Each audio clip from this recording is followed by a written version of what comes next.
vertrete wieder den organisierten Karneval und verordneten Frohsinn, vorgelegt von Dr. Leopold Krieger, Technische Universität Wien. Ein Aufschrei muss durch Deutschland gehen, liegt Jänner geschwängert in den Wehen.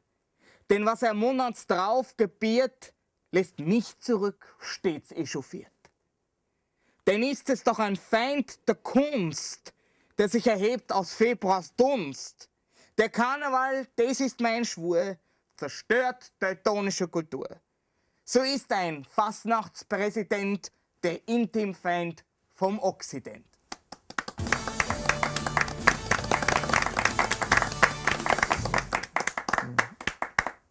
Der Leviathan Fasenacht hat Deutschland ums Niveau gebracht.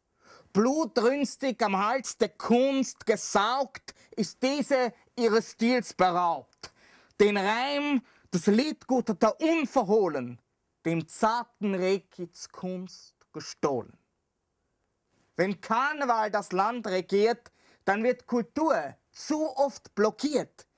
Die Gelder, die in Kunst einst flossen, die werden am Faschingstag versoffen.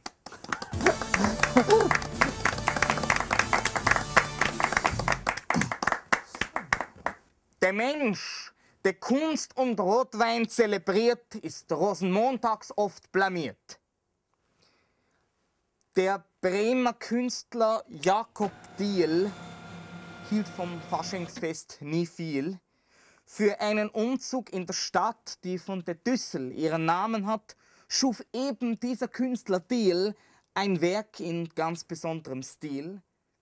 Ein Wagen für den Umzug sollte es werden, gezogen ganz traditionell von Pferden, wobei im Vorfeld er stets unterließ, zu sagen, wie das Material wohl hieß, aus dem er fertigte den Wagen, er wollte es einfach keinem sagen.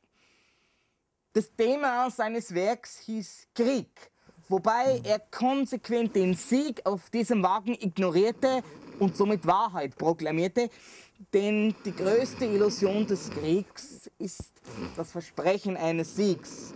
Dazu referieren ließ sich viel, doch kehren wir zurück zu Diehl. Wie ich gesagt am Anfang von dem Vortrag, war das Wagenmaterial noch unbekannt am Vortag, so wusste keiner aus dem Komitee, dass der Wagen gar nicht bestand aus Pappmaché. Diehl schuf, im Angesicht stand Schweiße, das Werk aus 16 Tonnen Scheiße.